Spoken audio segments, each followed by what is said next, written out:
थे अशोक के वृक्ष पर छुपे अंजनी लाल, देख जानकी की दशा आया एक ख्याल। वृक्षों तक से अग्नि का जब कर रही सवाल, हो न जाए इसमें कहीं पैदा सत्य की ज्वाल।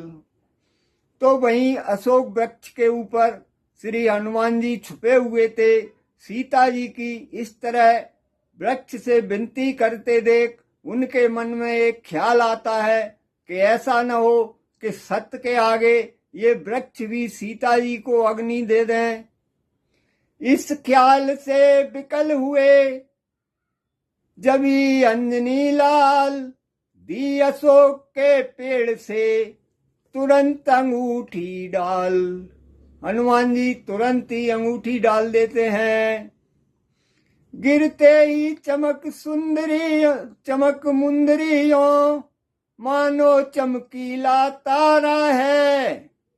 सीता जी बड़ी उठाने को समझी अशोक अंगारा है। जैसे ही मुंदरी वृक्ष से नीचे गिरती है, सीता जी तुरंत उठाने को दौड़ती हैं। उन्हें ऐसे लगता है कि जैसे अशोक वृक्ष ने उनकी प्रार्थना सुन करके और अग्नि का अंगारा डाल दिया है। मुद्रिका परम सुंदर थी वह, हीरा था उसमें जड़ा हुआ। श्री रामचंद्र रघुनायक का था नाम बीच में खुदा हुआ। पहचाना जबी अंगूठी को, आनंदित सिया अपार हुई। फिर कुछ विचार आए ऐसे, बिजलियां हृदय के पार हुई। उस अंगूठी में हीरा लगा था, बीच में श्री राम जी का नाम खुदा हुआ था। सीता जी उस अंगूठी को लेकर बहुत प्रसन्न होती हैं, लेकिन अब उनके मन में तरह तरह के विचार आते हैं। मुंदरी विवाह वाली ही है, इसलिए लगाई आंखों से। केवट को देने को दी थी मैंने ही अपने हाथों से। पर यहाँ किस तरह आई है, क्या घटना है क्या लीला है। माया ऐसी न बना सकती, दे सकता असुर न धोखा है। अब सीता जी उस अंगूठी को आंखों से लगाती हैं और पहचान जाती हैं कि ये तो शादी की अंगूठी है। लेकिन ये सोचती हैं कि ये अंगूठी आखिर यहाँ आई कैसे।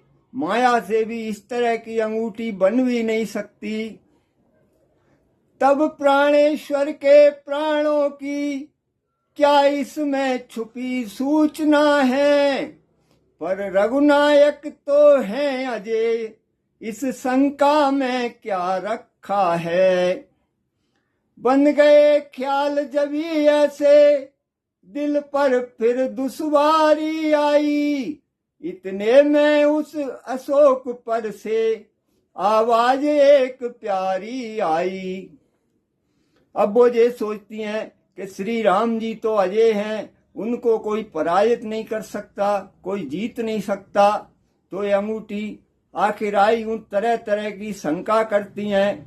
तभी उन्हें अशोक वृक्ष पर बैठे हुए हनुमान जी बैठे बैठे श्री राम जय श्री राम, राम राम जय श्री राम इस तरह का उच्चारण करते हैं।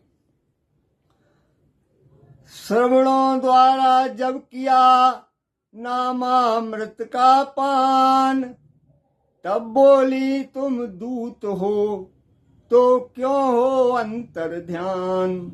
जब सीता जी ने अपने कानों से राम नाम के शब्द का अमृत पान किया, तब बोली कि तुम अगर दूत हो तो इस तरह छिपे हुए क्यों हो, सामने आओ।